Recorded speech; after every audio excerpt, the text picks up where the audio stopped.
ओम सहनावतु सहनौ भुनक्तु सह वीर्यङ्करवावहै तेजस्विनावधीतमस्तु मा विद्विषावहै। ओम शान्ति शान्ति शान्तिः। ओम यो ब्रह्माणं विदधाति पूर्वं यो वै वेदांश्च प्रहिणोति तस्मै तंहदेवमात्मबुद्धिप्रकाशं मुमुक्षुर्वै शरणमहं प्रपद्ये। ओम शान्ति शान्ति शान्तिः। हरिः ओम श्रीगुरुभ्यो नमः। हरिः ओम। सदाशिवसमारम्भां शङ्कराचार्यमध्यमाम् अस्मदाचार्यपर्यन्तां वन्दे गुरुपरम्परां वन्दे गुरुपरम्पराम्। यैरिमे गुरुभिः पूर्वं पदवाक्यप्रमाणतः व्याख्याताः सर्ववेदान्ताः तान्नित्यं प्रणतोऽस्म्यहम्। तपःप्रभावाद्देव प्रसादाच्च ब्रह्मः श्वेताश्वतरोधविद्वान् अत्याश्रमिभ्यः परमं पवित्रं प्रोवाच सम्यग् ऋषिसङ्गजुष्टम्। यस्य देवे परा भक्तिः यथा देवे तथा गुरौ तस्यैते कथिता ह्यर्थाः प्रकाशन्ते महात्मनः। श्वेताश्वतरते स्वस्ति वेदशाखाप्रवर्तिने ब्रह्मज्ञानं स्वशाखोत्थं भिक्षां यच्छाद्यनो मुने। श्वेताश्वतरमन्त्राणां ब्रह्मार्थोपनिषद्गिरां पुण्यकृत्पुण्यतीर्थानां षडध्यायविराजिता अवच्छेदत्रयातीतनिर्मलज्ञानमूर्तये मनोगिरां विदूराय विद्याश्रीदक्षिणामूर्तये नमः। निगमान्तप्रदीपाय निस्सङ्गसुखसंविदे संसारतापनोदाय विद्याश्रीपतये नमः। प्रत्यस्ताखिलभेदाय जगद्विभ्रमसाक्षिणे ज्ञानोत्तममुनीन्द्राय नमः प्रत्यक्सुखात्मने। श्वेताश्वतर उपनिषद માં વિચાર છેલ્લે ચાલુ હતો. પૂર્વ પક્ષી જે છે એ કહે છે કે જ્ઞાનથી મોક્ષ ત્યારે મળે જ્યારે સંસાર જગત બંધન દુઃખ આ બધું ખોટું હોય, મિથ્યા હોય. જો જગત મિથ્યા હોય, આપણને અનુભવાતું બંધન મિથ્યા હોય, મિથ્યા એટલે કે સાચું ન હોય, દુઃખનું કારણ સાચું ન હોય તો જ્ઞાનથી મોક્ષ મળે. દોરીમાં દેખાતો સાપ મિથ્યા કહેવાય, સાચો નથી. માટે તમે ટોર્ચ પ્રકાશ વગેરેથી જ્યારે દોરી ઉપર પ્રકાશ ફેંકો તો તમારું દુઃખ ભય કંપન પલાયન જતું રહે. પણ સાચો સાપ હોય તો ગમે તેટલી ટોર્ચ બતાવીએ એનાથી દુઃખ ભય કંપન પલાયન ઝેર વગેરે દૂર થાય. સાચો સાપ હોય તો, સાચો સાપ હોય તો ના દૂર થાય. એટલે પૂર્વ પક્ષી આ જ કહે છે કે તમે ખાલી દીધે રાખો છો બંધન મિથ્યા છે, દુઃખ મિથ્યા છે. ખાલી હમણાં દાંતનો દુખાવો થાય તો કેવા ડૉક્ટર પાસે જાઓ છો? દાંતનો દુખાવો મિથ્યા હોય તો શું કરવા ડૉક્ટર પાસે જવું જોઈએ? બરાબર ને? પૂર્વ પક્ષી સાચો જ છે ને. એટલે જગત મિથ્યા છે, બંધન મિથ્યા છે, દુઃખ મિથ્યા છે, અધૂરપ અપૂર્ણતા માન અપમાન આપણને થાય મિથ્યા છે. એટલે શું મિથ્યા છે એમ? એટલે પૂર્વ પક્ષી બરાબર ચા પીને આવીને દલીલો કરે છે. દલીલો આપણે જોઈ છે ગયા ક્લાસમાં, એકવાર ખાલી નજર નાખી લઈએ. 3 કારણ પૂર્વ પક્ષીએ કીધા છે. નનું કરે આ કયું પાનું છે? 39મું પાનું. નનું બંધસ્ય મિથ્યાત્વે સતી. જો બંધ મિથ્યા હોય તો જ્ઞાન નિવર્ત્યત્વેન, તો જ્ઞાનથી દૂર થાય અને જ્ઞાનાદ અમૃતત્વમ, જ્ઞાનથી મોક્ષ પ્રાપ્ત થાય. નતું એ તદસ્તિ. અલા ભાઈ નથી, કંઈક ચા પીને બેસો પ્રવચન કરતા પહેલાં.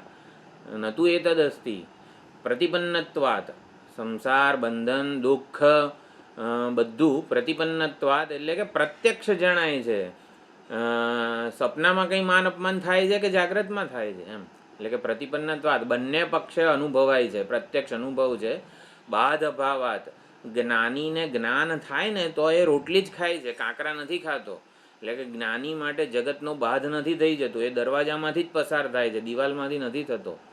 બાધ અભાવાત એટલે જ્ઞાની માટે પણ બાધ જગતનો બાધ થતો નથી. બાધ અભાવાત એક બીજું કારણ આપ્યું.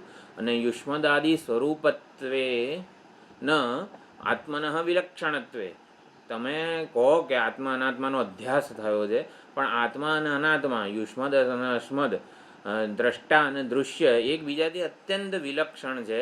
એ બે વચ્ચે કોઈ સાદૃશ્ય નથી.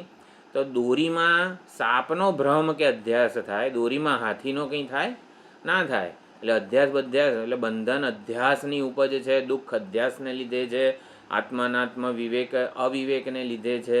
એવું બધું ખોટું છે, કશો અધ્યાસ થયો નથી જીવનમાં. અભાવાત અધ્યાસ અસંભવાચ્ચ. તો આ પ્રમાણે 3 દલીલો પૂર્વ પક્ષીએ કરી કે પ્રતિપન્નત્વાદ પ્રત્યક્ષ જણાય છે, જ્ઞાનીને પણ જગત જણાય છે, અને અધ્યાસ નામની કોઈ વસ્તુ નથી. યુષ્મદ અને અસ્મદ એટલે કે હું આ શરીર છું એમ, એટલે હું આ શરીર છું એ કંઈ અધ્યાસમૂલક આપણો પ્રત્યય કે માન્યતા નથી. આપણે વેદાંતમાં તો કહીએ છીએ હું શરીર છું એ ગ્રંથિ છે, આત્મા અનાત્મ અવિવેકની ગ્રંથિ છે. હું ચૈતન્ય સ્વરૂપ છું, અત્યંત વિલક્ષણ છું આ દૃશ્ય ઉપાધિ કરતાં. એટલે બે વચ્ચે અધ્યાસ સંભવ જ નથી. પૂર્વ પક્ષી એવું કહે છે બે એટલે હું શરીર છું એ અધ્યાસ નથી, સાચું છે, હું શરીર જ છું એમ. એ પ્રમાણે તો આ 3 દલીલો પૂર્વ પક્ષીએ કરી છે. સિદ્ધાંતી કહે છે, આપણે સિદ્ધાંતી થોડી વાત કદાચ જોઈ હતી, ન તાવત પ્રતિપન્નત્વેન સત્યત્વમ વક્તુમ શક્યતે. ખાલી ટૂંકમાં જવાબ જોઈ લઈએ પછી વિચાર કરીએ. પ્રતિપન્નત્વેન એટલે કે પ્રત્યક્ષ જણાતું હોય એનાથી કંઈ સાત્યત્વ પુરવાર થતું નથી. દોરીનો સાપ હોય કે સાચો સાપ હોય, બંનેની પ્રતીતિ એક સરખી જ હોય. એટલે સામે દેખાય છે સાચો છે જગત વગેરે માટે અને સત્ય છે ને એવું નિયમ નથી. પ્રતિપત્તે હે સત્યત્વ મિથ્યાત્વયો સમાનત્વાત. સત્ય હોય કે મિથ્યા હોય, બંનેની પ્રતિપત્તિ એટલે કે અનુભવ, પ્રત્યક્ષ અનુભવ સમાન જ હોય છે. નાપી બાદ અભાવાત સત્યત્વમ. જગતનો બાદ થતો નથી જ્ઞાની માટે, એ રોટલી જ ખાય છે, કાંકરા નથી ખાતો, માટે સત્ય હોવું જોઈએ એવું પણ નથી. વિધિ મુખેન કારણ મુખેન ચ બાદ સંભવાત. વિધિ મુખે અને કારણ મુખે પણ જગતનો બાદ થાય જ છે. વિધિ મુખે બાદ થાય છે એટલે શાસ્ત્રની વિધિથી દ્વૈતનો બાદ થાય છે, અને કારણ મુખેન બાદ થાય છે.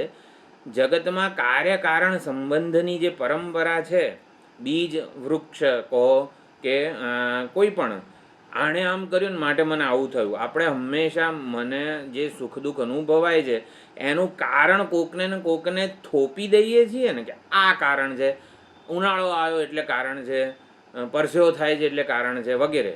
એ કારણ શોધતા એ કારણની જે છાપ આપીએ છીએ ને, એ જો આપણે ના કરીએ ને એક જિજ્ઞાસુ સાધક તરીકે, તો લગભગ જગત મિથ્યા થઈ જાય. કાર્ય કારણ સંબંધને લીધે જગતની સત્યતા છે ને અકબંધ રહી ગઈ છે. આપણને ધારો કે દુઃખનો આજે તાવ આવે, મૂડ નથી ને એટલે એવું છે વગેરે વગેરે. આપણે હંમેશા આપણને જે લાગણીઓ જન્મે છે ને એનું કારણ જગતમાં કોઈકને આપી દઈએ છીએ, કે પોતાને આપીએ છીએ કે મારા કર્મને લીધે ગયા પાપ કર્યા છે તો થોડુંક આવું દુઃખ થયું વગેરે. એટલે કારણને આપણે બ્રાન્ડ કરી દઈએ છીએ ને એટલે જગત સાચું જેવું લાગે છે. કાર્ય કારણ સંબંધને જો આપણે પોકળ પુરવાર કરી દઈએ ને યુક્તિથી તર્કથી પણ, તો જગતનું મિથ્યા તો 90% આપણા માટે સમજાઈ જાય. પછી તો 10% માત્ર શ્રુતિની મદદનો ટેકો જ આપવાનો રહે. એટલે આપણા એ જગતના સત્યત્વની જે ઇમારતને હલાવી હોય ને, ભૂકંપ લાવવો હોય ને, તો એ કાર્યકારણ સંબંધને આપણે કાપી નાખવો પડે. એટલે કે એ વસ્તુને આપણે પોકળ પુરવાર કરી દેવી પડે, તો 90% કામ પતી જાય. એટલે કે કાર્યકારણ શું હતું, કારણ મુખે ન ચ એટલે કે વિધિ મુખે, એટલે કે શાસ્ત્રો કહે છે ને કે દ્વૈત મિથ્યા છે એટલે પતી ગયું બસ. પરમાત્મા સત્ય છે ને માટે દ્વૈત એટલે કે દ્વૈત એટલે છે ને આપણે સમજવાનું, બે વસ્તુને દ્વૈત વગેરે નથી કીધું. હું અને પરમાત્મા, હું અને મારા ઈષ્ટ દેવતા શંકર ભગવાન, અત્યારે મને જે જુદા લાગે છે ને એને દ્વૈત કીધેલું છે. હું અને દસમો, હું અને સુખ, પૂર્ણતા, કૃતકૃત્યતા, ધન્યતા, અત્યારે આપણને હું અને પૂર્ણતાની વચ્ચે અંતર જણાય છે, એને દ્વૈત કીધેલું છે. એ દ્વૈત એટલે આમ બે એવું એને દ્વૈત નથી કીધું. મારે અને દસમાની વચ્ચે મને જે કલ્પિત તો નહીં પણ અંતર જણાય છે, જુદાઈ જણાય છે, ભેદભાવ જણાય છે, એને દ્વૈત કીધેલું છે. શાસ્ત્રોએ કીધું છે દ્વૈત મિથ્યા છે, એટલે એને શાસ્ત્ર વિધિમુખે જગતનો બાધ સંભવ છે. વિધિમુખ એટલે શાસ્ત્રો કહે છે ને એટલે પતી ગયું. એટલે જગતના સત્ય કે મિથ્યાનો નિર્ણય કરવા માટે શાસ્ત્ર પ્રમાણ છે, આપણો અનુભવ વગેરે નહીં. અને કારણ મુખે ન છે, આપણે કાર્યકારણની પરંપરાનો તર્ક એટલે કે યુક્તિપૂર્વક પણ વિચાર કરીએ ને તો એ ઇમારત હલી જાય છે. એટલે કારણ મુખે પણ જગતનો બાધ સંભવ છે. જગતનો તો તેલ લેવા ગયું. આપણને અનુભવાતું દુઃખ, અધૂરપ, અપૂર્ણતા મિથ્યા છે, સાચી નથી. પ્રમાણની કસોટીએ પુરવાર થતી નથી. હું કેન્દ્રિત અપૂર્ણતા, હું કેન્દ્રિત દુઃખ, એને કારણ વિમુખે ન ચ બાધ સંભવાત એવું લખેલું છે ભાષ્યકારે. એટલે આ ત્રણ આ ટૂંકમાં જવાબ આપેલો છે. હવે આપણે એના ઉપર વિચાર કરીએ. અને ત્રીજું હતું ઓલું સાદૃશ્ય. હા જી બોલો.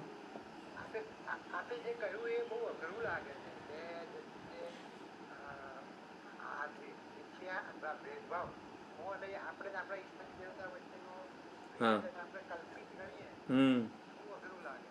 હા, હું અને મારા ઈષ્ટ દેવતા વચ્ચેનું અંતર સાચું જણાય છે. એ વખતે હું કોણ છે? એટલે આપણે પોતાને જ્યાં સુધી એક અલ્પ ઉપાધિ રૂપે જ આપણી ઓળખને પકડી રાખીશું ને ત્યાં સુધી આપણા ઈષ્ટ દેવતા આપણાથી જુદા રહેશે.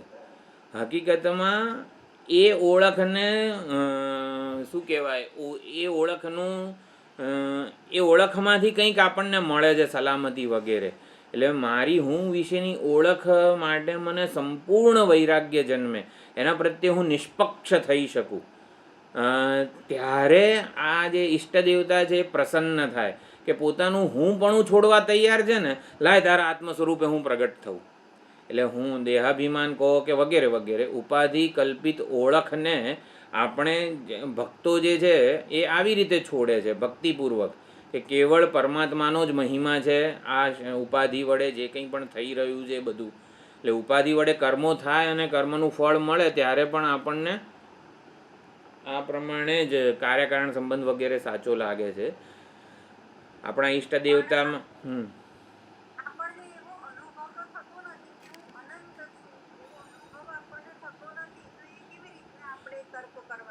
એટલે હું અનંત છું એ અનુભવ તો ઈષ્ટ દેવતા પોતાનું પ્રસન્ન થઈને ઈષ્ટ દેવતા પોતાનું સાચું સ્વરૂપ પ્રગટ કરે, એટલે કે આત્મ સ્વરૂપે લક્ષિત થાય તત્વમસી વગેરે મહાવાક્યો વડે. ત્યાં સુધી શું કરવાનું છે? એટલે હું વિશેની જે અજ્ઞાન કલ્પિત ઓળખ છે, ઉપાધિ કલ્પિત ઓળખ છે, એ સાચી નથી. એટલે મને મારામાં બંધન, દુઃખ, અજ્ઞાન, સંસારના ધર્મો જણાતા હોય તો એ સાચા, હુંમાં સાચા નથી.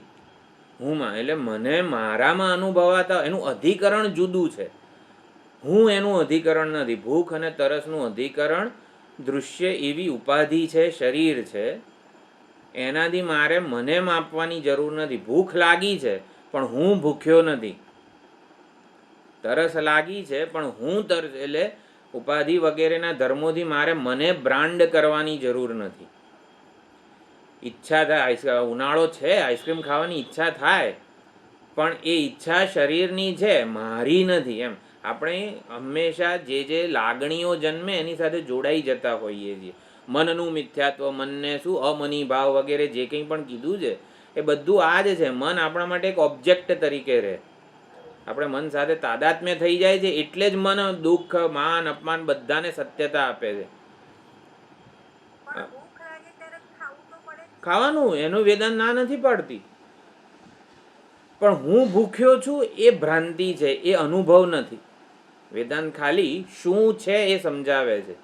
ભૂખ શું છે અને ભૂખને શમાવવાના ઉપાયો શું છે એ શાસ્ત્રો કહે છે તો એ કરવાના છે. પણ હું ભૂખ્યો છું એની કોઈ દવા જગતમાં નથી.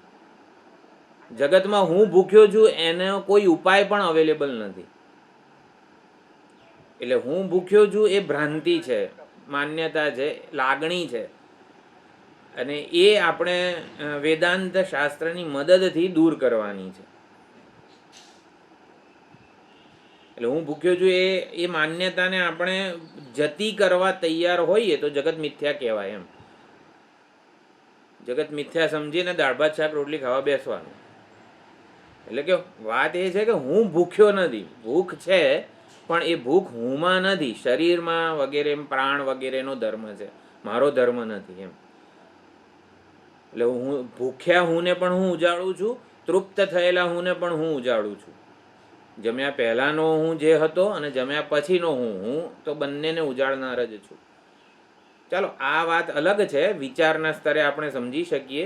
પણ સૌથી પહેલાં તો હું વિશેની જે માન્યતાઓ છે એ આપણે પોકળ સમજવા તૈયાર હોવા જોઈએ. અપમાન થાય ત્યારે આપણે ઘણીવાર ઓલું કર્મણ્ય કર્મ શું ગહના કર્મણો ગતિ વગેરેમાં બહુ સુંદર વિચાર કરેલો છે. કોઈક અપમાન કરે ત્યારે આ વેદાંત શાસ્ત્રને કઈ રીતે લાગુ પાડવું વગેરે એટલું સત્ય લાગતું હોય છે બધી લાગણીઓ. તો એ વખતે પણ આ કારક બુદ્ધિ વગેરે જે છે એને આપણે કઈ રીતે હલાવી શકીએ છીએ.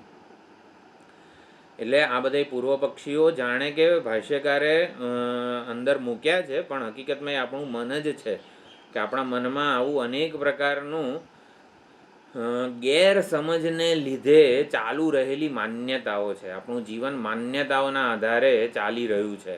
ભૂખ લાગે તો ખાવાનું જ હોય ને, માન્યતા છે, કોઈએ નથી કીધું, શાસ્ત્રમાં ક્યાં એવું નથી કીધું હું ભૂખ્યો છું વગેરે. એટલે દરેકે દરેક જે વ્યાવહારિક પરિસ્થિતિઓ છે એના ઉપાયો પણ છે જ. એનો ઉપાયો કઈ રીતે આપણે સદુપયોગ કરી શકીએ એના માટે કર્મયોગ વગેરે છે. વ્યવહાર કઈ રીતે કરવો તો કર્મયોગ વડે. અને વિચાર અવસ્થા આપણે વ્યવહારથી ઉપરામ થયેલા હોઈએ ત્યારે વેદાંત વિચારના પક્ષમાં રહેવાનું. વ્યવહારથી ઉપરામ થયેલા હોઈએ ત્યારે વેદાંત વિચારનો પક્ષ લેવાનો. વ્યવહારમાં પ્રવૃત્ત હોઈએ ત્યારે ભક્ત બનીને કર્મયોગી બનીને વ્યવહાર કરવાનો. એટલે એમાં સ્વાર્થ અને અભિમાન ન હોય. વ્યવહાર કરવામાં કર્મયોગ હોવો એટલે બુદ્ધિ હોવી એટલે સ્વાર્થ અને અભિમાન આ બે વસ્તુ ન હોય તો વ્યવહાર પરમાર્થનું સાધન બની જાય. અને વ્યવહારથી ઉપરામ થયેલા હોઈએ ત્યારે શાસ્ત્ર વિચારનો પક્ષ લેવાનો. બરાબર. જુદાઈ એટલે આપણે સમજ્યા હું અને દસમા વચ્ચેની જુદાઈ જે અંતર લાગે છે એ અજ્ઞાન કલ્પિત છે, સાચું નથી, ખોટું મને જણાય છે વગેરે વગેરે એવું પણ આપણે સમજી શકાય છે. એટલે હું વિશેની માન્યતાને સુધારીશ તો વાસ્તવિકતાનો લાભ મળશે. એટલે ઈષ્ટદેવતા મારા જે હોય એ મારાથી અભિન્ન જ છે એ ત્યારે આપણે સમજી શકીએ જ્યારે તું અલ્યા કોને વળગી રહ્યો વગર સમજે કરે મારું મારું. એટલે કોણ છું અને કોને વળગીને રહ્યો છું. એટલા માટે બંધનની વાત કરી હતી આપણે નહીં કદાચ ગયા વખતે ઓલું કીર મરકટ ન્યાય વગેરે જે હતું. એટલે જીવ માની બંધન મેં આવ્યો. અખંડાનંદજી એવું કહે છે માની એટલે કે હું શરીર છું એવું માન્યું ને બચારો ભરાઈ ગયો જીવ બંધનમાં. એમ એટલે કે શરીરને હું માનીએ તો જ બંધન છે. એટલે જેવું હું શરીર છું એ ભ્રાંતિ સમજાય કે આ ભ્રાંતિ છે, સાચું નથી, તો મુક્તિનો અનુભવ થાય જ છે. એમ આપણા અનુભવોને સમજવાના છે વેદાંત શાસ્ત્રની મદદથી. જ્યારે હું શરીર છું એવી લાગણી નથી રહેતી. કોઈક સ્વામીજી સમજાવે ને કે સ્લેપસ્ટિક જોક, કોઈક એવું કહી દે આમ આપણા દાંત થોડા આડા અવળા હોય, ઓલી શું ક્લિપ મારેલી હોય એટલે આમ આપણે જરા કોઈની જોડે વાત કરતાં મોઢું દબાઈને રાખીએ જેથી ઓલી ક્લિપ કે દાંતના વગેરે આડા અવળા આપણને ન જણાઈ જાય સામેવાળાને. એકદમ આપણી આ જે મર્યાદા છે એનાથી સભાન હોઈએ આપણે કે મારા દાંત કોઈ જોઈ ના જાય વાત કરતાં એટલે આમ થોડું આમ ચીપીને બોલીએ વગેરે. પણ કોઈક જોક કે ત્યારે આમ 32 દેખાય એવા ખુલ્લા મોઢે આપણે હસીએ ત્યારે એ જે સભાનતા દૂર થઈ જાય છે ને કે મારા દાંત આવા છે ને મારે ન બતાવવા જોઈએ કોઈને વગેરે વગેરે, એ બધી ગ્રંથિઓ છૂટી જાય છે. એટલે એ જ બતાવે છે કે એ સાચું નથી, છૂટે છે ને માટે સાચું નથી. એટલે હું વિશેની જેટલી આપણે માન્યતાઓ બધી પકડી રાખી છે એ સાચી નથી. કોઈક રીતે સમજાવવાનું છે. દરેકે દરેક શાસ્ત્ર ઉપનિષદમાં આવી વિચારણાઓ દ્વારા એકાદી તર્ક કે યુક્તિ આપણને સ્પર્શી જાય, હા વાત સાચી છે, આ જગત મિથ્યા છે વગેરે, મને અનુભવાતી અપૂર્ણતા મિથ્યા છે વગેરે વગેરે. એટલે પૂર્વ પક્ષીની 3 જે શંકાઓ છે એનો વિચાર કર્યો અને સિદ્ધાંતિએ એવું કીધું, પ્રત્યક્ષ સિદ્ધ હોવાથી કંઈ જગતની બંધનની, દુઃખની, અપૂર્ણતાની સત્યતા માની લેવી ન જોઈએ. જીવને દુઃખ, બંધન વગેરે સાચે સાચું ભલે ને લાગે, પણ પ્રત્યક્ષ અનુભવ જે છે ને એનાથી સત્યતા પુરવાર થતી નથી. ઇન્દ્રિયો અને મનથી જણાય છે અધૂરપ, અપૂર્ણતા, એવું નથી. એટલે ઇન્દ્રિયો અને મનથી જે જણાય એના પર આંધળો વિશ્વાસ ન મૂકી શકાય. એના માટે છે ને એટલા બધા તર્ક આપણા શાસ્ત્રોમાં કીધેલા છે. માંડુક્ય, કારિકા તો હોય, પણ બીજા બધા પંચદશી વગેરે બધા જે ગ્રંથો છે એવામાં પણ ઇન્દ્રિયો અને મનથી જણાય છે માટે જગત સાચું છે એવું જાણે કે આપણને જે લાગે છે એને હલાવવાનો પ્રયત્ન આવા બધા ગ્રંથોમાં થયેલો છે. કે હંમેશા જગત એવું ને એવું ક્યાં દેખાય છે. એટલે આપણને એવું લાગે કે ઇન્દ્રિયોને મન વડે જે જગતને હું જોતો આવ્યો છું એ મિથ્યા કઈ રીતે હોય. એટલે એવું ને એવું જગત ક્યાં દેખાય છે. બાળક હતા ત્યારે જુદું જ જગત હતું, યુવાન થયા ત્યારે આખું જગત બદલાઈ ગયું, ઘરડા થયા, લગ્ન થયા, ત્યાં આખું જગત બદલાઈ જાય છે. આપણને ખાલી એક નિષ્પક્ષ બનીને જોઈએ ને તો બાળક હતા ને ત્યારે જુદું જ જગત હતું, યુવાન થયા ત્યારે આખું જગત જુદું જ થઈ ગયેલું છે, બધા સાધનો વગેરે વગેરે. આ તો વ્યવહારમાં સુખને જોનારો જે છે ને એ વ્યવહારના મિથ્યાત્વને સમજી નથી શકતો. એટલે આપણે નિષ્પક્ષતાથી જ્યારે વિચાર કરીએ જગત ઉપર, અનુભવો ઉપર, વ્યવહાર ઉપર, એને જ ઠરેલ વ્યક્તિત્વ વગેરે કહેવાય છે. અનુભવનો જેની વાણીમાં આ અનુભવની આમ એક રણકો હોય, કે અનુભવનું વિશ્લેષણ કરીને એક સમજ હોય, દ્રઢ હોય, પરિપક્વતા હોય, એવું ઘણા લોકોમાં આપણે જોયેલું છે. આપણા ભક્તોના જે બધા ભજનો છે, હું કરું એ જ અજ્ઞાનતા વગેરે વગેરે, તો કેટલું સુંદર બધી જગત વિશેની વાસ્તવિકતાઓને પ્રગટ કરવામાં આવી છે ભજનો દ્વારા. ગંગા સતી, પાનબાઈના બધા કેટલા સુંદર બધા ભજનો છે. એટલે પ્રત્યક્ષ અનુભવ વ્યવહારની સત્યતામાં ટેકો બનતો નથી એવું સિદ્ધાંતિએ કીધું. પ્રત્યક્ષ અનુભવ પણ કેટલી વાર ભ્રાંતિમાં નાખે છે.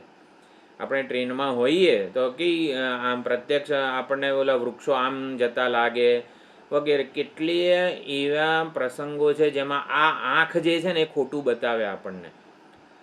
આ આપણી આંખ ઉપર કેટલો આપણને શ્રદ્ધા અને વિશ્વાસ છે, છતાં પણ આંખ ખોટું બતાવે આપણને.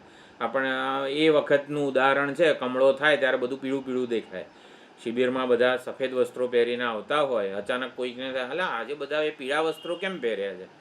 આમ ગઈકાલે કંઈ એવું એનાઉન્સ થયું હતું, વોટ્સએપમાં આવ્યું હતું કે બધાએ આવો કંઈક પૂનમ છે એટલે પીળા વસ્ત્રો પહેરવાના, એવું કંઈ આંખથી દેખાય છે બધાએ પીળા વસ્ત્રો પહેર્યા છે. ના, પણ કમળો થાય ને ત્યારે શ્વેત રંગ, સફેદ રંગ જે છે ને એ પીળો દેખાય. એટલે આંખની મર્યાદા છે. એટલે આંખના દોષને લીધે આપણને આવું જણાય છે. એમ દ્રષ્ટિના દોષને લીધે જગત વગેરે સત્ય જણાતું હોય છે. એટલે આવું બધું આપણે ઘણીવાર બહુ વખત ગાડીમાં, ટ્રેનમાં બેઠા હોઈએ. નર્મદા પરિક્રમામાં હતા તો દિવસના 400 કિલોમીટર ગાડીમાં હતા. પછી ગાડીમાંથી ઉતરીએ ને થોડા ત્યારે પણ એવું જ લાગે કે હજી આપણે ગાડીમાં જ બેઠા છીએ. એટલે ઇન્દ્રિયો અને મનથી જણાય એ બધું સત્ય જ હોય એવું કંઈ હોતું નથી. પછી આ અસંતુલિત એટલે ફેરફુદરડી ફરીએ એકવાર. એકદમ જો આપણે નાના હતા ત્યારે ફેરફુદરડી ફરતા હતા તો પછી એકદમ ઊભા રહી જઈએ તો કેવું આખું જગત જાણે કે ગોળ ગોળ ગોળ ગોળ ફરતું હોય એવું લાગે. એટલે આ બધી વસ્તુ ઇન્દ્રિયો અને મનથી જણાય એ બધું સત્ય જ હોય છે એવું નથી. પંખો ફરતો હોય અને આપણે કેમેરામાં રેકોર્ડ કરીએ ને તો સ્થિર આવે એની ગતિ. એટલે આપણને રીતસરનું એક પાંખિયું જે છે ને એ આમ આમ આમ ફરી રહ્યું છે ધીરે ધીરે. તમે જોજો, એકદમ 5 ઉપર પંખો મૂકજો અને મોબાઈલથી રેકોર્ડ કરજો અને એનો વિડીયો અમુક પ્રકારના પ્રકાશમાં એવું લાગશે કે આ તો સ્થિર જ ઊભો છે. એટલે એકદમ ધીરે ધીરે આમ જાણે કે આમ ફૂંક મારીને પંખો ફેરવતા હોઈએ ને ત્યારે કેવું હોય એવું લાગે આપણને.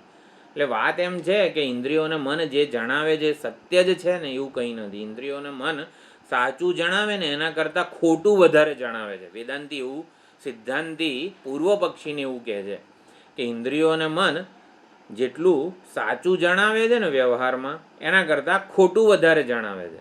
એટલે ઇન્દ્રિયોના મન ઉપર તો વિશ્વાસ ના કરાય. જાણે કે ઇન્દ્રિયોના મન ઉપર વિશ્વાસ રાખીને આમ સોફા ઉપર બેસી ના રહેવાય એમ. એટલે સોફા ઉપર બેસી ના રહેવાય એટલે નિશ્ચિંત થઈને કરીશું કાલે સત્સંગ, આજે શું આટલી બધી ઉતાવળ છે, એવું આમ શાંતિથી બેસી ના રહેવાય જીવનમાં. એટલે આપણને જે જણાય છે ને એ ઇન્દ્રિયોની વિશેષતા છે, ઇન્દ્રિય ધર્મ છે, દ્રષ્ટિનો ધર્મ છે, જગતનો ધર્મ નથી. જગત સાચું છે માટે ઇન્દ્રિયોથી જણાય છે એવું નથી. એટલે આપણને જે કંઈ જણાય છે એ ઇન્દ્રિયોની વિશેષતા છે, આપણા સાધનની વિશેષતા છે. આપણે ચશ્મા કાઢી લઈએ તો ક્યાં બધું ઝાંખું ઝાંખું દેખાય, દ્રષ્ટિનો દોષ કહેવાય. એટલે જગત સત્ય છે માટે ઇન્દ્રિયોથી જણાય એવું નથી. ટૂંકમાં વિશેષસ્ત્વિન્દ્રિયાંતરે એવું માંડુક્ય કારિકામાં વૈતથ્ય પ્રકરણમાં પણ કીધેલું જ છે. આપણને જે જગત જણાય છે, જેવું જણાય છે એ તો ઇન્દ્રિયોની વિશેષતા છે. એટલે આપણને જેમ કે મારી હાઈટ અત્યારે 6 ફૂટ હોય, વજન આટલું હોય, તો એ આપણા જેવી આંખ ધરાવતા જીવો પ્રાણીઓ માટે હું આટલો છું, આપણે બધા આટલા છીએ. કીડીને આપણે કેટલા દેખાતા હોઈએ અને હાથીને આપણે કેટલા દેખાતા હોઈએ. સાધન બદલાઈ જાય ને તો જગત આખું બદલાઈ જાય છે. એટલે જ મેં કીધું બાળક હતા ને ત્યારે જુદું જગત હતું આપણા માટે, યુવાન હતા ત્યારે આખું જુદું જગત થઈ ગયું. 6 ફૂટનો માણસ હોય અને 5 ફૂટનો માણસ હોય, એને જુદું જગત દેખાય. 5 ફૂટના માણસને ફ્રીજમાં ક્યાં ખૂણામાં શું પડ્યું છે બધું દેખાય, આપણને તો કેટલું આંખું વળીને જોવું પડે, કદાચ તો મળે નહીં ઘણી વાર કશી વસ્તુ. એટલે આ પ્રમાણે 1 ફૂટની ઊંચાઈ બદલાઈ જાય છે શરીરની, તોય જગત જુદું થઈ જાય છે. એટલે કે જગત સાચું છે એવું નથી. ટૂંકમાં સિદ્ધાંતિ એ સમજવા માંગે છે. પછી બીજી જે પૂર્વ પક્ષીએ કીધી કે જ્ઞાની માટે જગતનો બાદ ક્યાં થાય છે, જ્ઞાની તો રોટલી જ ખાય છે, કાંકરા નથી ખાતો વગેરે વગેરે. એટલે એની વિચારણા બાદ એટલે શું ને એ સિદ્ધાંતિ બહુ સુંદર રીતે સમજાવે છે. માંડુક્ય કારિકાની વિચારણા છે, જગતનો બાદ થાય છે માટે મિથ્યા છે. એટલે જ્ઞાનીને જગત દેખાય છે, બાદ થતો નથી માટે સત્ય હોવું જોઈએ જગત, એવું જે પૂર્વ પક્ષી કહે છે એ ખોટી વસ્તુ છે. શાસ્ત્ર વિધિથી અને કારણ મુખેથી બાદ સંભવ જ છે જગતનો. તો શાસ્ત્ર વિધિ એટલે શું અને કારણ વિધિ એટલે શું? હંમેશા બાદ થવો એટલે શું? ધારો કે આપણે સમજીએ જગતનો બાદ થઈ જવો એટલે શું? આમ દેખાતું બંધ થઈ જાય, આમ જગત થોડું ઝાંખું ઝાંખું દેખાવા લાગે, આમ સ્પષ્ટ ના દેખાય જગત, એવું. આમ જગતનો બાદ થવો એટલે આમ ભૂખ તરસ ઓછા થઈ જાય આપણા. હવે થોડુંક એ પહેલાં 2 રોટલીથી ભૂખ થતી સંતોષાય, હવે 1 રોટલીથી સંતોષાય. એટલે સમજવાનું કે જગતનો મારા માટે બાદ થઈ ગયો છે વગેરે વગેરે. જગતનો બાદ થવો એટલે શું એમ?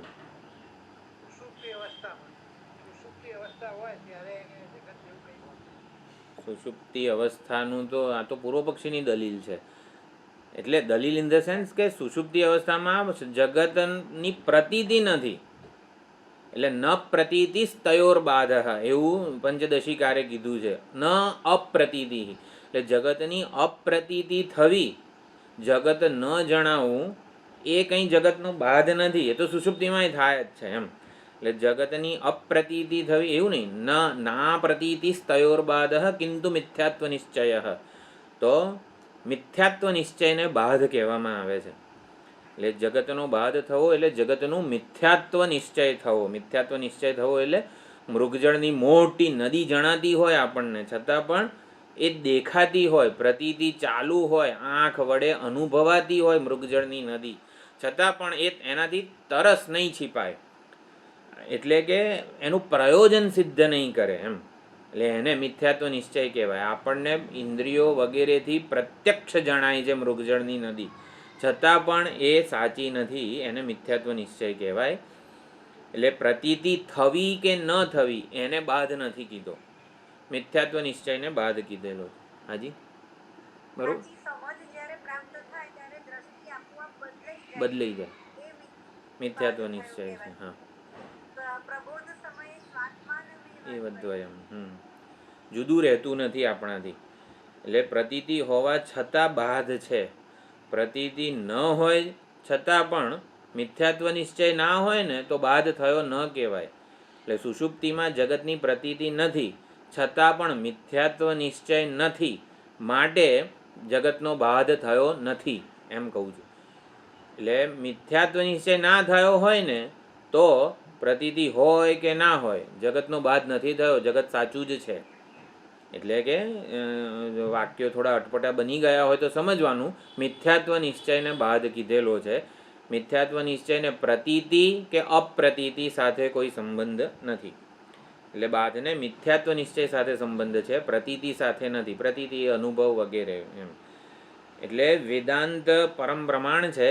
એટલે એને આપણે શું શાસ્ત્ર વિધિ મુખે ન બાધ સંભવાત એવું ભાષ્યકારે લખ્યું છે.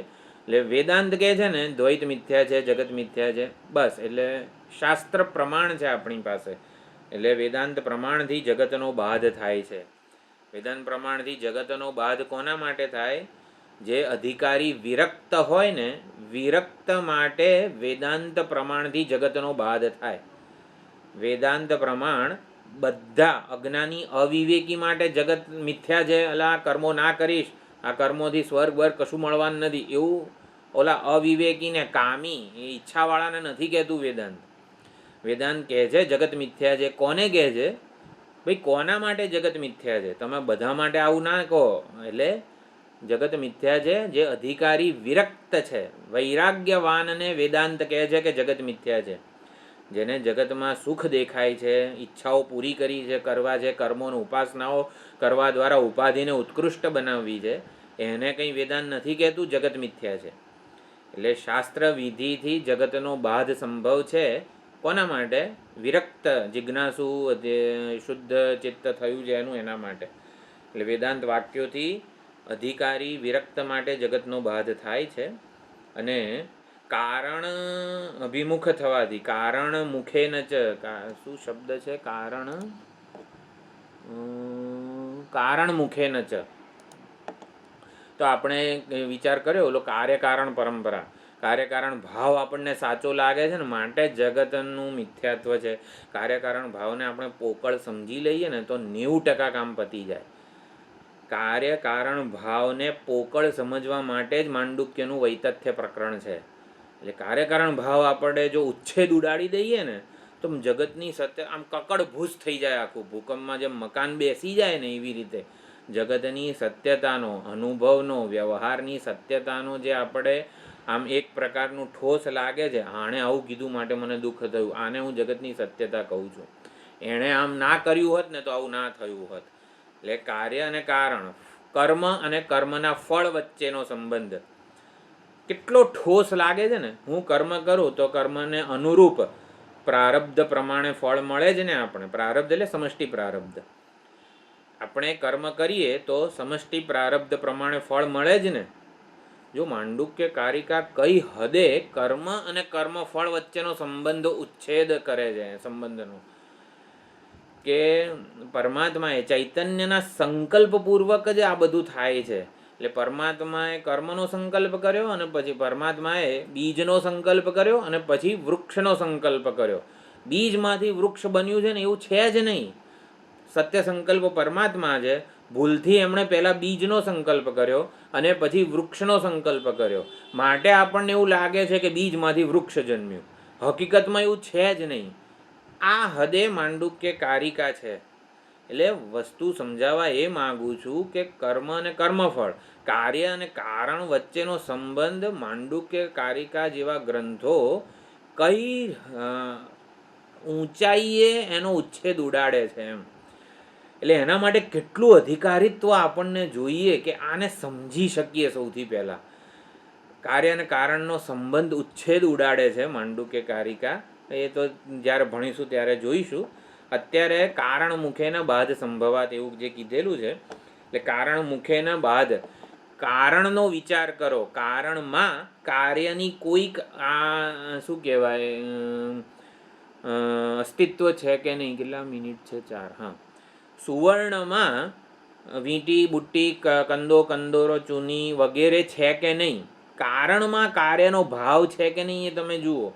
સુવર્ણને ખબર છે કે મારામાંથી બધા વીંટી કંદોરો વગેરે બધું બન્યું છે. આપણને ધારો કે ચૂની ના ગમતી હોય એનો આકાર કે ગમે તે, તો સુવર્ણને ફરિયાદ કરી, એટલે આવું કેમ તે રૂપ લીધું? તો સુવર્ણ શું કહેશે કે ભાઈ તું કયા ચૂનીની કયા આકારની ને નામ રૂપની વાત કરે છે? એટલે એને તો એક સુવર્ણ દ્રષ્ટિ જ છે સુવર્ણમાં. એટલે એને નામ રૂપ જ્યારે મહત્વના રહેતા નથી ત્યારે કાર્યકારણ ભાવનો ઉચ્છેદ ઉડી જાય છે. આપણને તો સુવર્ણમાંથી અલંકારો, માટીમાંથી ઘડો જન્મ્યો છે એવું લાગે છે. એટલે માટી કારણ છે, ઘડો કાર્ય છે, વગેરે વગેરે. માટીને જઈને પૂછો ને કે તે આવો આકાર કેમ લીધો, તો માટી શું કહે છે? એટલે કયો આકાર, કયા ને ઘડાની વાત કરો છો? ઘડામાં તમને જે દેખાય છે એ તો હું જ છું. તમે કયા નામ આકારની વાત કરો છો? એટલે કે કારણ મુખે ન, કારણની દ્રષ્ટિએ કાર્ય નામની કોઈ સ્વતંત્ર વસ્તુ જ નથી. પરમાત્માની દ્રષ્ટિએ જગત નામની કોઈ સ્વતંત્ર વસ્તુ જ નથી. સુવર્ણને ખબર છે કે મારામાંથી આટલા બધા નામ રૂપ પ્રયોજનવાળા અલંકારો જન્મ્યા છે. સુવર્ણની દ્રષ્ટિથી તો કેવળ સુવર્ણ જ છે ને બધું. નામ અને રૂપ તો આપણે અધ્યારોપિત કરેલું છે. ઝવેરીને કંઈ ખબર છે? ઓલું ઉદાહરણ છે ને, ઝવેરીની દુકાનમાં ગયો, હજી ચૂની કંદોરો શું કહેવાય બુટ્ટી ને હાર ને વગેરે બધાનું સર્જન નહોતું થયું. ઝવેરીની દુકાનમાં ગયો એક માણસ અને આવી રીતે મને પેલું સોનું આપો, પેલું સોનું આપો. એટલે શું ભાઈ? કે આમ ગળામાં પહેરાય ને એવું સોનું આપો. અચ્છા, તો લો ગળામાં પહેરાય એવું સોનું આપ્યું. પછી કે પેલું મને હવે પેલું સોનું આપો, પેલું. એટલે શું પેલું પેલું કર કરે છે? કે હાથમાં પહેરાય ને એવું સોનું આપો. તે સારું ચાલ હાથમાં પહેરાય એવું સોનું આપો. પછી બીજો ઘરાક આવે કે મને ઓલું સોનું આપ. એટલે શું ઓલું ને પેલું બધા મંડ્યા છે સવારથી. હાથમાં પહેરાય એને હું બંગડી નામ આપી દઉં છું, ગળામાં પહેરાય એને હાર નામ આપી દઉં છું. કોણે બધા નામ સર્જ્યા? સર્જનહારે. ટૂંકમાં સર્જનહારે ખાલી નામની કલ્પના કરી છે. તત્વ તો એનું એ જ રહ્યું છે. એટલે કાર્ય ને કારણ સુવર્ણમાંથી અલંકારો જન્મ્યા જેવું નથી. બધા નામ આકાર રૂપ પ્રયોજન કલ્પના જ છે ખાલી. વ્યવહારની સરળતા માટે ઓલું ને પેલું સોનું આપો. એટલે શું પેલું એમ કરીને વ્યવહારની સરળતા માટે ઋષિ સંજીવભાઈ, મનુભાઈ, મનનભાઈ આવા નામ આપ્યા છે પરમાત્માએ કે જેથી ભાઈ વ્યવહાર સરળતાથી થાય. બાકી ચૈતન્યમાં કોઈ ભેદ જુદાઈ છે જ નહીં. જે તત્વ આ ઉપાધિમાં વિલસી રહ્યું છે ને એ જ તત્વ સમગ્ર જગતમાં આપણા બધામાં છે. એટલે ઝવેરીએ ખાલી વ્યવહારની સરળતા માટે નામ આપ્યા છે. ઝવેરી એટલે સર્જનહારે. ખ્યાલ આવ્યો? એટલે આ રીતે કારણ મુખે ન ચ બાદ અસંભવાત. કારણ મુખે બાદ થતો નથી. બરોબર. અરે કારણની વિચારણા કરતા જગતનો બાદ થઈ જાય છે. એટલે સુવર્ણની સભાનતા હોય ને ત્યારે નામ આકાર પ્રયોજનની સભાનતા રહેતી નથી. એટલે સભાનતા સંકે લઈ જાય ને એને બાદ કીધેલો છે. સુવર્ણ દ્રષ્ટિ જોઈએ કે સુવર્ણ તત્વ ઉપર આપણે આપણી સભાનતા કેન્દ્રિત કરીએ ત્યારે નામ આકાર પ્રયોજન ખરી પડે છે, રહેતા નથી વગેરે, એને બાદ કીધેલો છે. એટલે જ્યારે જગતમાં અધિષ્ઠાનની દ્રષ્ટિ હોય, આવું એક શબ્દ કે વાક્ય વાપરું છું, પણ સભાનતા સંકે લઈ જાય ને એને બાદ કીધેલો છે. એટલે આપણે અત્યારે ક્લાસમાં આટલા ભેગા થયા છીએ, સભાનતા આપણે આપણા બધામાં જે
હમ.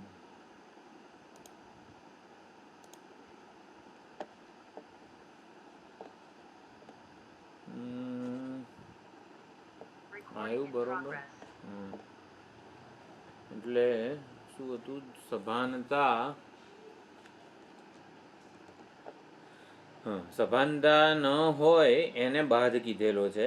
એટલે જ્યારે હું વિશેની સભાનતા આપણને ન હોય, એટલે ઉપાધિ રૂપે, જો હુંની ચૈતન્ય સ્વરૂપે સત સ્વરૂપે સભાનતા, આત્મ સભાનતા હંમેશા રહેવાની છે, એટલે એનો બાદ થવાનો નથી.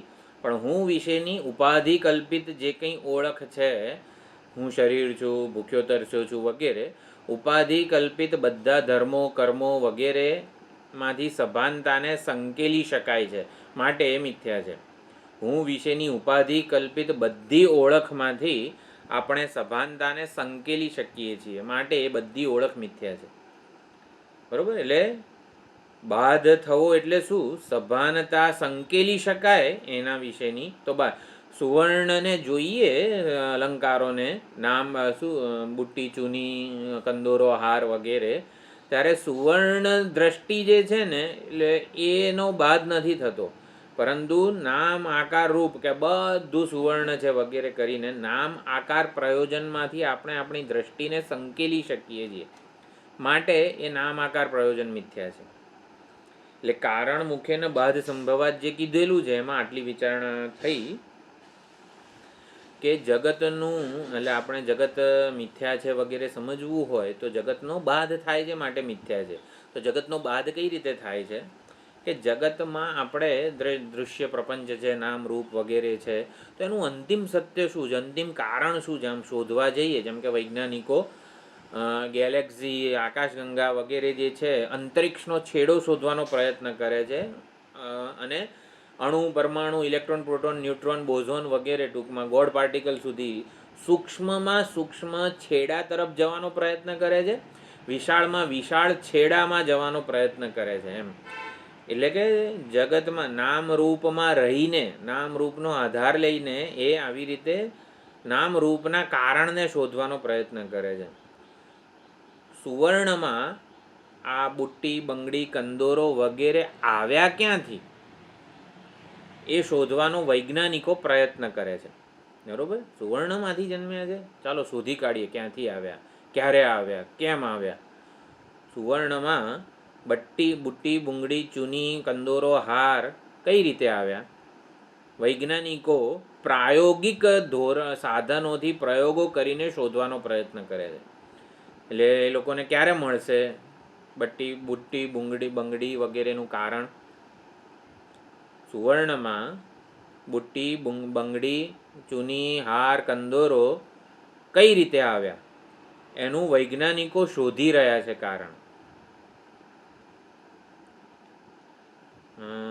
તમને પ્રશ્ન સમજાય છે ને?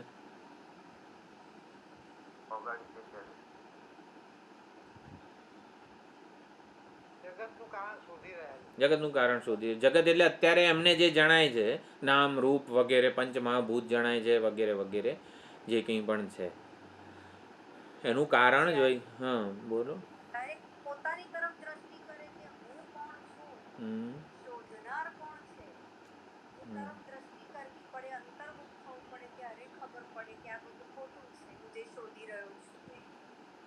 હા, એ તો જવાબ છે. એટલે પણ આપણો પ્રશ્ન કેવો છે, સોનામાંથી બુટ્ટી, બુંગડી, હાર વગેરે કઈ રીતે જન્મ્યા? જગતને સત્ય માનીને. આપણે ખાલી વેદાંતનો વિચાર બાજુએ મૂકી દઈએ.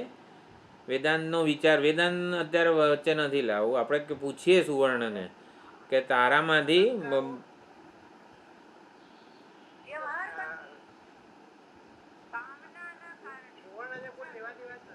સુવર્ણને લેવા દેવા નથી. વ્યવહાર કરવા માટે. બરોબર. સુવર્ણને કઈ લેવા દેવા નથી. બીજું, સુવર્ણમાં અલંકારો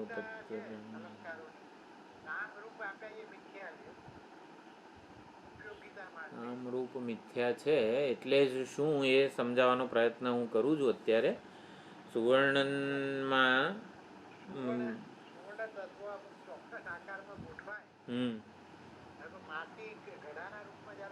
ગોઠવાય ત્યારે એને ઘડો કહી દીધું, નામ આપ્યું. હા બરોબર. આપણે ઝવેરી વાળું ઉદાહરણ જોયું ને કે પેલું સોનું આપો પેલું સોનું, હારું બાપા પેલા સોનાનું નામ તારું હાર, એવી રીતે. એટલે સુવર્ણમાં અલંકારો જન્મ્યા કઈ રીતે? એક તો કીધું આમ વ્યવહારની કલ્પનાથી અને સર્જનહારની કલ્પનાથી, ચૈતન્યની ઝવેરીની કલ્પનાથી જન્મ્યા છે. એટલે સુવર્ણમાં સાચા કોઈ હાર બટ્ટી બુંગડી વગેરે છે જ નહીં. ઝવેરીએ કલ્પના કરી છે ખાલી. હું પહોંચાડું છું બરોબર. મિથ્યા અલંકારો મિથ્યા છે વગેરેને શું આપણે સમજીએ એમ. સર્જનહારે માત્ર કલ્પના કરી છે. કઈ કલ્પના? જે બુટ્ટી બંગડી હાર કંદોરો સુવર્ણમાં નથી એવા હાર કંદોરા વગેરેની સર્જનહારે ઝવેરીએ કલ્પના કરી છે.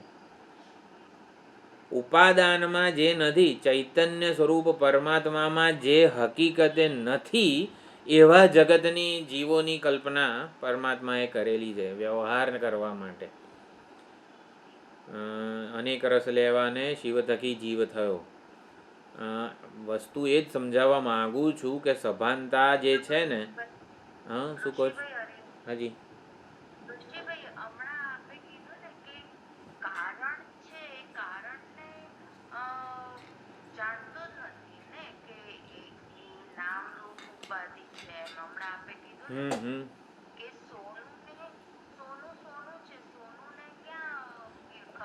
કઈ નાવા નીચાવાનો સંબંધ જ નથી. બરોબર.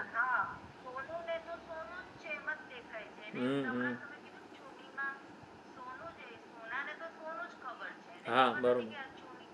ના નથી.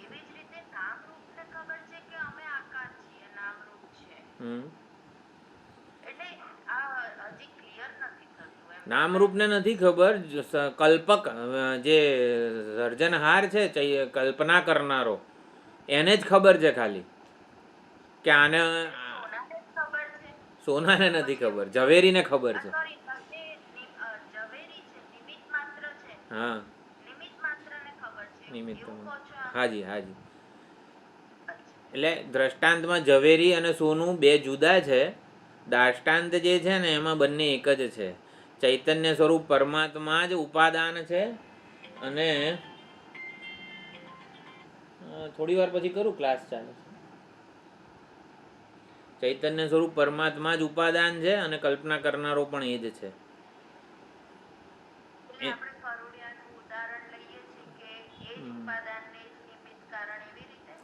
આ કરોળિયા કરતા સ્વપ્નને ઉદાહરણ સમજીએ તો વધારે બધું ગોઠવાઈ જાય છે એમ.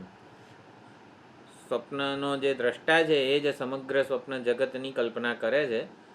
પોતાનામાંથી જ જન્માવે છે અને પોતે જ જન્માવે છે એમ. પોતાનામાંથી પોતે જ કલ્પે છે બધું જ. એટલે કલ્પના કરનારો એ જ છે, કલ્પના બની જનારો પણ એ જ છે. આપણે સમજવાનું શું છે? આવું સમજીને કે જગત કલ્પના છે, જગતને છોડો, એમાં કશું સાચું મળવાનું નથી. એને કલ્પના કોણે કરી છે? એ ચૈતન્ય સત્ય છે એમ. સ્વપ્ન જગત મિથ્યા છે. અરે તે લેવા ગયું સ્વપ્ન જગત. સ્વપ્ન જગતનો કલ્પક કોણ છે? કલ્પના કરનારો ચૈતન્ય છે, એ સત્ય છે. સત્યને જાણવા માટે આપણે નામરૂપ પ્રયોજનમાંથી સભાનતાને સંકેલવાની છે. અત્યારે છે ને બટ્ટી બુંગડી વગેરેની સભાનતા એટલી બધી છે, એ કંઈક વિશેષતા જન્માવે છે પ્રયોજન દ્વારા. જો આમાં હાથમાં પહેરાય ને, કાને પહેરાય ને, નાકમાં પહેરાય ને, ગળામાં પહેરાય, એ બધી વિશેષતાઓ એટલી બધી આકર્ષણ જન્માવે છે. માટે એમાંથી સભાનતાને સંકેલવાની જરૂરિયાત કે વગેરે ઊભી નથી થતી કે સાચું કોણ છે એમ. એટલે આ બધું, એટલે સાચું સત્ય શું છે એની જિજ્ઞાસા ક્યારે થાય? જ્યારે આનું આકર્ષણ થોડું ઓછું થાય. આકર્ષણ ક્યારે ઓછું થાય? સભાનતા થોડીક ઓછી થાય ત્યારે. સભાનતા ક્યારે ઓછી થાય? અરે આ બધી કલ્પના છે, ઓલા ઝવેરીએ કરેલી, ઝવેરીએ વ્યવહાર માટે કરી છે, ઝવેરી જ સાચો કલ્પક છે વગેરે એમ. સત્ય સુધી પહોંચવા માટે નામરૂપમાંથી સભાનતાને સંકેલવાનો પ્રયત્ન છે. એટલે નામરૂપમાંથી સભાનતાને સંકેલી શકાય છે, માટે એ મિથ્યા છે. બસ આમ તો આ ચર્ચાનું આટલું જ ઓલું પ્રયોજન હતું. જગતમાં એટલે સોનામાં આપણે શોધવા જઈશું અલંકારોને તો મળવાના નથી. એટલે પરમાત્મામાં આપણે જગતને શોધવા જઈશું તો કંઈ મળવાનું નથી. એ તો માયા જ મળશે. માયા એટલે જે ક્યારેય જણાશે નહીં આપણને. જગતનું કારણ જે છે ને એ આવી રીતે જગતનું કારણ માયા છે. એટલે અજ્ઞાન છે, માયા છે વગેરે. એટલે અજ્ઞાન કે માયાને લીધે જગત એટલે કે નામરૂપ પ્રયોજન આટલા ઠોસ અને સત્ય જણાઈ રહ્યા છે. પરંતુ સમજવાનું છે કે એ તો ચૈતન્યના સંકલ્પને લીધે, માયા વગેરે ચૈતન્યની સંકલ્પ શક્તિ છે એને લીધે ઠોસ વગેરે જણાય છે. સંકલ્પ કરનારો, કલ્પના કરનારો જે છે ને એ સત્ય છે. જગત સત્ય નથી, જગત કલ્પના છે. પરંતુ જગતની કલ્પના જેણે કરેલી છે ત્યાં પહોંચવા માટે જગતનું મિથ્યાત્વ સમજવું બહુ આવશ્યક છે. એટલે જગતના મિથ્યાત્વને સમજીશું તો જગતની કલ્પના કરનારો જે છે ચૈતન્ય, એને આપણે સત્ય સ્વરૂપે સમજી શકીશું એમ બધું. એટલે બાધ અભાવાત કારણ મુખે બાધ સંભવાત. કારણ મુખેથી બાધ સંભવ છે અને શાસ્ત્ર વિધિથી બાધ સંભવ છે એવું કીધું. પૂર્વ પક્ષી એવું કહે છે. હાજી,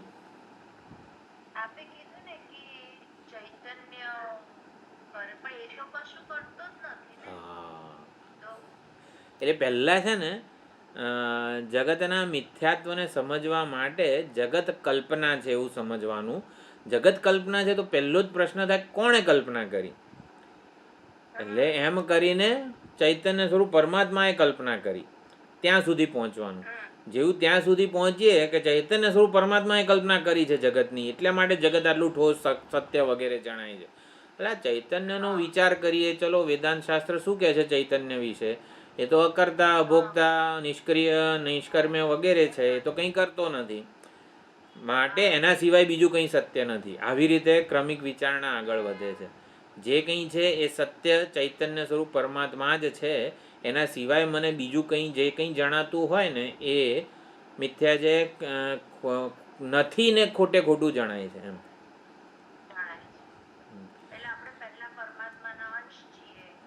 નહીં નહીં નહીં નહીં એવું અંશ છે એ બધું શરૂઆતમાં ચાલે, પણ આપણે સ્વપ્ન જગતનો વિચાર કરીએ. સ્વપ્ન જગતનો અનુભવ સત્ય લાગે છે. માન અપમાન, દુઃખ, ભૂખ, તરસ બધુંય સત્ય જણાય છે. એને સમાવવાના ઉપાયો સ્વપ્નમાં હતા એ બધું. હવે એને મિથ્યા ક્યારે સમજાય? જ્યારે પહેલાં એવું સમજીએ કે આ તો ચૈતન્યની કલ્પના છે, સ્વપ્ન દ્રષ્ટાની કલ્પના છે, એનાથી જ આખું જગતનો અનુભવ થતો હતો. અને પછી એ સ્વપ્ન જગતની આખી અનુભવની પોકળતા પુરવાર થઈ જાય અને કલ્પના સ્વરૂપે, સંકલ્પ સ્વરૂપે સમજીએ તો. અને પછી ઓલા જે કલ્પક છે, કલ્પના કરનારો જે ચૈતન્ય છે એને સમજીએ ત્યારે તો સ્વપ્ન જગત નામની કોઈ વસ્તુ જ રહેતી નથી. ચૈતન્ય માત્ર કેવળ એક અદ્વિતીય જ રહે છે. એટલે હા નહોતું.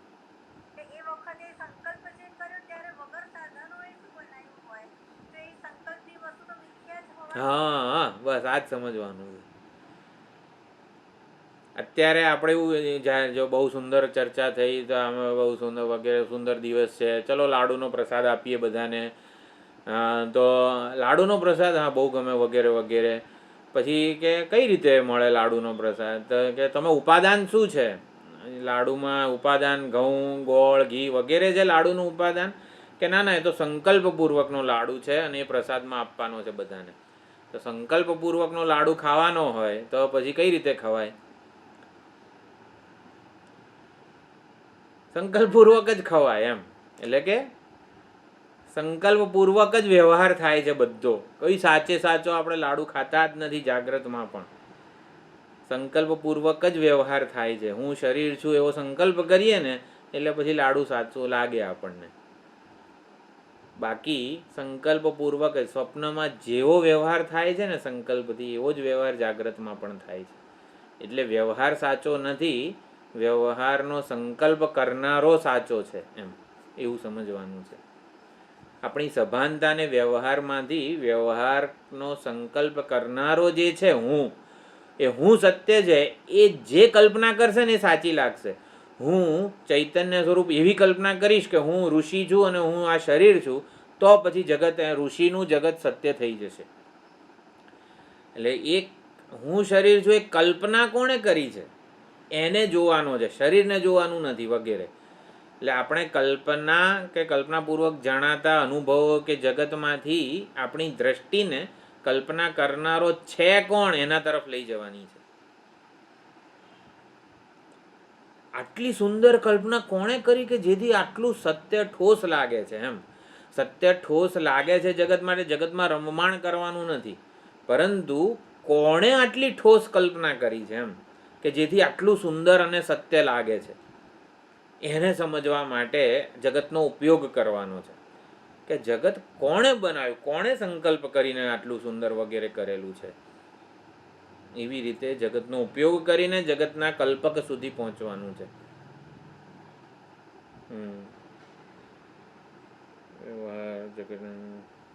ધારો કે પૂર્વ પક્ષી એવું કે જ્ઞાનીને જ્ઞાન થાય પછી વ્યવહાર ક્યાં બદલાય છે? જેટલી રોટલી પહેલાં ખાતો તો એટલી જ રોટલી ખાય છે. આમ જ્ઞાન થાય પછી એકાદ રોટલી ઓછી થવી જોઈએ, વધવી જોઈએ, એવું કંઈક અનુભવમાં તો ફરક પડવો જોઈએ ને. આપણને જ્ઞાન થયું કઈ રીતે ખબર પડે? થોડું જમીનથી 2 ફૂટ અધ્ધર હેડીએ કે ગમે તે ટૂંકમાં એમ જ્ઞાનીનો વ્યવહાર તો પહેલાં જેવો જ રહે છે. પૂર્વ પક્ષી છે એટલે જગતનો બાદ થાય છે વગેરે વગેરે તમે કહો છો, એવું બધું કંઈ છે નહીં. એટલે સિદ્ધાંતિ કહે છે જ્ઞાનીને મિથ્યાત્વ નિશ્ચય થાય પછી મિથ્યા સાથે પૂર્વવત વ્યવહાર થતો રહે છે. એટલે આ પૂર્વ પક્ષી એવું કે પહેલાં જ્ઞાન થતાં પહેલાં રોટલી જ ખાતો હતો, તો જ્ઞાન થયા પછી કાંકરા કેમ નથી ખાતો વગેરે વગેરે. જગતનો બાદ થતો નથી જ્ઞાની માટે, એવી જે પૂર્વ પક્ષીની દલીલ હતી એના જવાબમાં કહેવામાં આવે છે જ્ઞાની માટે આ શરીરે મિથ્યા છે અને રોટલીએ મિથ્યા છે. માટે 2 મિથ્યા વચ્ચે મિથ્યા જેવો વ્યવહાર ચાલુ રહે છે. 2 મિથ્યા વચ્ચેનો સાથેનો વ્યવહાર મિથ્યા ચાલુ રહે છે. જ્ઞાનમાં દરવાજોય મિથ્યા છે અને દિવાલે મિથ્યા છે. અને શરીર સત્ય હોય એવું નથી થતું કંઈ. એટલે શરીર સાચું હોય, દિવાલ અને દરવાજો મિથ્યા થઈ જાય. એટલે ભલે ને દિવાલમાંથી જાય, દરવાજામાંથી નહીં. એટલે શરીરને સત્ય રાખવું છે અને દિવાલને દરવાજાને મિથ્યા ગણવા છે. એમ આપણે પૂર્વ પક્ષી એવું પૂછે ને કે જ્ઞાની માટે તો બધું બ્રહ્મ છે, દિવાલે બ્રહ્મ છે અને દરવાજોય બ્રહ્મ છે, તો પછી દિવાલમાંથી કેમ નથી જતો? તો દિવાલમાંથી કેમ નથી જતો આ પ્રશ્ન પૂછવા પાછળ એ જ્ઞાનીના શરીરને તો સાચું માને છે ને. એટલે એવું નથી થતું જ્ઞાનમાં આમ અડધું મિથ્યા થઈ જાય ને અડધું સત્ય રહે. એટલે જ્ઞાનીનું શરીર એ મિથ્યા જ છે, માટે 2 મિથ્યા વચ્ચેનો વ્યવહાર એક સરખો જ હોય પછી. એટલે એ પ્રમાણે સિદ્ધાંતિ જેવો શું યક્ષ તેવો બલી, એવી રીતે જવાબ આપે છે. ચૈતન્ય એક જ છે, એ જ સમગ્ર જગતનો કલ્પક છે, મૂળ છે. ચૈતન્ય સ્વરૂપ પરમાત્માને ઓળખી લઈએ ને પછી જાણવા જેવું જગતમાં કશું રહેતું નથી. એટલે એ પ્રમાણે સિદ્ધાંતિ બાદ આપણે આ જોયું. બાદ વિધિ મુખે ને એટલે શાસ્ત્રો પ્રમાણપૂર્વક કહે છે અને કારણ મુખે ને, કારણની આપણે ચર્ચા કરીએ ને યુક્તિપૂર્વક તો પણ જગતનું મિથ્યાત્વ સિદ્ધ થઈ જાય છે. હવે જરા શ્રુતિ વાક્યોનું સમર્થન આપે છે. પ્રપંચસ્ય મિથ્યાત્વમ માયા કારણત્વમ ચ દર્શયતી. પ્રપંચ મિથ્યા છે અને પ્રપંચનું કારણ માયા છે. જો માયા છે એટલે સમજવાનું કંઈ નથી સાચું ને તોય સાચા જેવું જણાય છે, એને માયા કહેવાય. જો માયા શબ્દનો વેદાંતમાં જ્યારે પ્રયોગ થાય ને ત્યારે જાદુગરનું ઉદાહરણ યાદ રાખવાનું. કશું ઓલી 100 રૂપિયાની નોટ સાચી નથી છતાં પણ ઓલો જાદુગર બતાવે છે. એટલે 100 રૂપિયાની જણાતી નોટનું કારણ સાચું છે નહીં, જાદુ છે ટૂંકમાં. ચૈતન્ય પોતાના સંકલ્પપૂર્વક આ બધું બનાવે છે, એને માયા કહેવાય. એટલે માયા શબ્દનો અર્થ પણ દરેક વખતે સમજવાનો સંદર્ભ. પ્રપંચનું કારણ માયા છે. પ્રપંચસ્ય માયા કારણત્વમ. માયા એટલે જે ન હોય ને છતાં દેખાય ખરું, અનુભવાય, એને માયા કહેવાય. નતુ તદ દ્વિતીયમસ્તિ નતુ તદ દ્વિતીયમસ્તિ. આપણે બૃહદારણ્યકમાં મૈત્રેય બ્રાહ્મણમાં આવ્યું, એનાથી બીજું કોઈ ચૈતન્ય નથી વગેરે. એકત્વમ નાસ્તિ દ્વૈતમ વગેરે બધા શાસ્ત્રો છે. કુતો વિદિતે વેદ્યમ નાસ્તિ, એટલે વિદિતે જ્યારે ચૈતન્ય સ્વરૂપ પરમાત્માને જાણી લઈએ, ઓળખી લઈએ ત્યારે કુતઃ વેદ્યમ, એટલે આ વેદ્ય કંઈ ગયું, એટલે વેદ્ય એવું જગત ક્યાં ગયું, કશું છે જ નહીં ચૈતન્ય પરમાત્મા સિવાય. જાગીએ ત્યારે સ્વપ્નમાં જણાતું બધું જ એક ચૈતન્ય માત્ર હતું એવી ખબર પડે છે. એકમેવા દ્વિતીયમ વાચારંભણમ વિકારો નામ ધેયમ. આ અલંકારોના નામ રૂપ પ્રયોજન વગેરે બધું વાણીનો વિકાર જ છે. હકીકતમાં જે છે તો મૂળ ચૈતન્ય તત્વ જ છે. એકમેવ સત નેહ નાનાસ્તિ કિંચન ન ઇહ નાના, એટલે કે દ્વૈત વગેરે નથી. એક દૈવાનું દ્રષ્ટવ્યમ, આ બધું એક ચૈતન્ય સ્વરૂપ પરમાત્મા જ છે એવી જ રીતે જોવું જોઈએ. માયામ તું પ્રકૃતિમ વિદ્યાત માયિનમ મહેશ્વરમ. શ્વેતાશ્વતરમાં જ આવવાનો છે આ મંત્ર. માયામ તું પ્રકૃતિમ વિદ્યાત, પ્રકૃતિ એટલે અહીંયા મૂળ ઉપાદાન એવો અર્થ છે. તો માયા જ જગતનું મૂળ ઉપાદાન છે. ઉપાદાન એટલે મસાલો છે. મસાલો છે એટલે માયાને લીધે આ જગત જણાય છે. હકીકતમાં છે ને જણાય જેવું નથી, માયાને લીધે જણાય છે. માયી સૃજતે વિશ્વમેતત, એ પણ મંત્ર છે શ્વેતાશ્વતરનો. માયી એટલે માયાપતિ, માયાનો સ્વામી ચૈતન્ય જે છે એ જ સમગ્ર વિશ્વની કલ્પના કરે છે. ઇન્દ્રો માયાભિ પુરુરૂપ ઈયતે. આ મધુ બ્રાહ્મણમાં છેલ્લે જે દધ્યંગા અથર્વણવાળી કંડિકા હતી એમાં આવ્યો તો ઇન્દ્ર એટલે સર્વસમર્થ ચૈતન્ય સ્વરૂપ પરમાત્મા પોતાની સંકલ્પ શક્તિઓ વડે અનેક રૂપે થાય છે. ઇત્યાદિ વાક્યૈ. પછી હવે આ જ અર્થમાં શું કહેવાય, સ્મૃતિ એટલે કે ભગવદ્ ગીતા વગેરેનું કોટેશન આપે છે, સમર્થન આપે છે. અજોપી સન્નવ્યયાત્મા ભૂતાનામ ઈશ્વરોપી સન. અજન્મા હોવા છતાં, અવ્યય નિર્વિકાર હોઈને પણ, ભૂતોનો એક ઈશ્વર શાસક અંતર્યામી હોઈને પણ, પ્રકૃતિમ સ્વામ અધિષ્ઠાય, પોતાની સંકલ્પ શક્તિને અધિષ્ઠિત કરીને, સંકલ્પ શક્તિને પોતાના વશમાં લઈને, સંભવામી જાણે કે જન્મ લઉં છું, સંભવ અવતાર લઉં છું પોતાની આત્મમાયા વડે. અવિભક્તમ ચ ભૂતેષુ વિભક્તમ ઇવ ચ સ્થિતમ. પોતે અવિભક્ત એક અખંડ અદ્વિતીય હોવા છતાં પણ સમાન ઘણા બધા ભૂતોમાં જાણે કે વિખૂટા પડેલા હોય. અગ્નિ જાણે કે અનેક તણખાઓમાં વિભક્ત થઈ ગયો હોય એવું જણાય છે. તથા ચ બ્રાહ્મ્ય પુરાણે, બ્રહ્મ પુરાણ જે છે એમાં કેટલા કોટેશન છે. ચલો બ્રહ્મ પુરાણની વાત એવું હોય તો હા ઘણા બધા છે, તો આવતી વખતે જોઈશું. બ્રાહ્મ્ય પુરાણ આ સુધી આવ્યા છીએ આપણે, બરોબર. તો ટૂંકમાં આપણે એકવાર હજી ઓલું જોઈ લઈએ કે જીવ જગત અને ઈશ્વર વગેરે જે બધા ભેદ જણાય છે, ત્રિપુટી જણાય છે, એ કેવળ આવી રીતે અવિદ્યાકલ્પિત ભેદ છે. જીવ અને જગત સ્વરૂપતઃ મિથ્યા છે. જીવ અને જગત સોપાધિક છે, એટલે ઉપાધિને લીધે જણાય છે. જગત તો સ્વરૂપતઃ મિથ્યા છે. જીવ અને જગત સોપાધિક છે વગેરે એટલે શું? જીવપણું મિથ્યા છે. જીવ અવિનાશી છે, અજન્મા છે, ચૈતન્ય સ્વરૂપ છે. સ્વરૂપતઃ જીવ અવિનાશી અજન્મા ચૈતન્ય છે.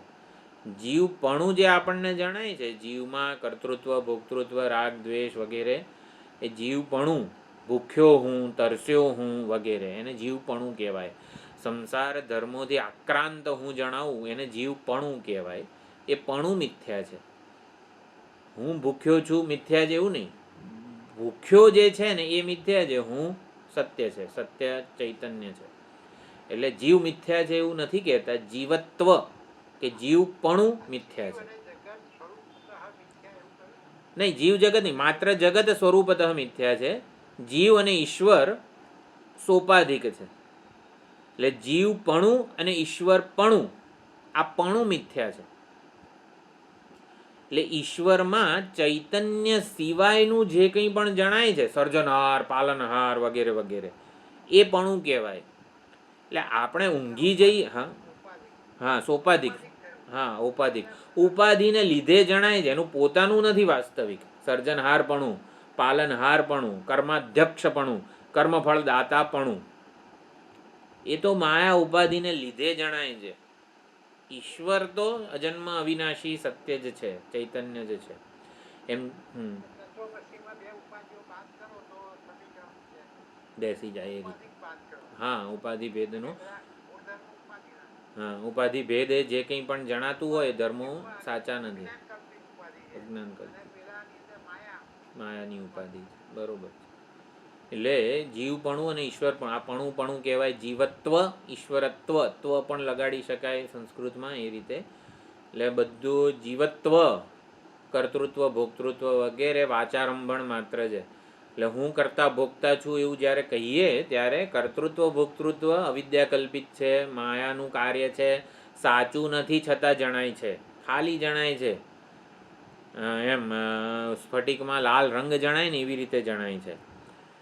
એટલે આ પ્રમાણે માયા શબ્દનો અર્થ આપણે સમજવાનો છે. ના હોય ને ખોટે ખોટું જણાય ને માયા કહેવાય. કર્તૃત્વ ભોક્તૃત્વ માયાની ઉપજ છે, માયિક છે, સાચું નથી. હું સિવાય, ચૈતન્ય સિવાયનું મને મારામાં જે કંઈ જણાતું હોય, ભોગ, તરસ, કર્મ, કર્મફળ, પાપ, પુણ્યશાળી વગેરે બધું માયિક છે. માયાને લીધે ખાલી જણાય છે, માયા વડે સર્જાય છે એવું નથી. માયાને લીધે ખાલી જણાય.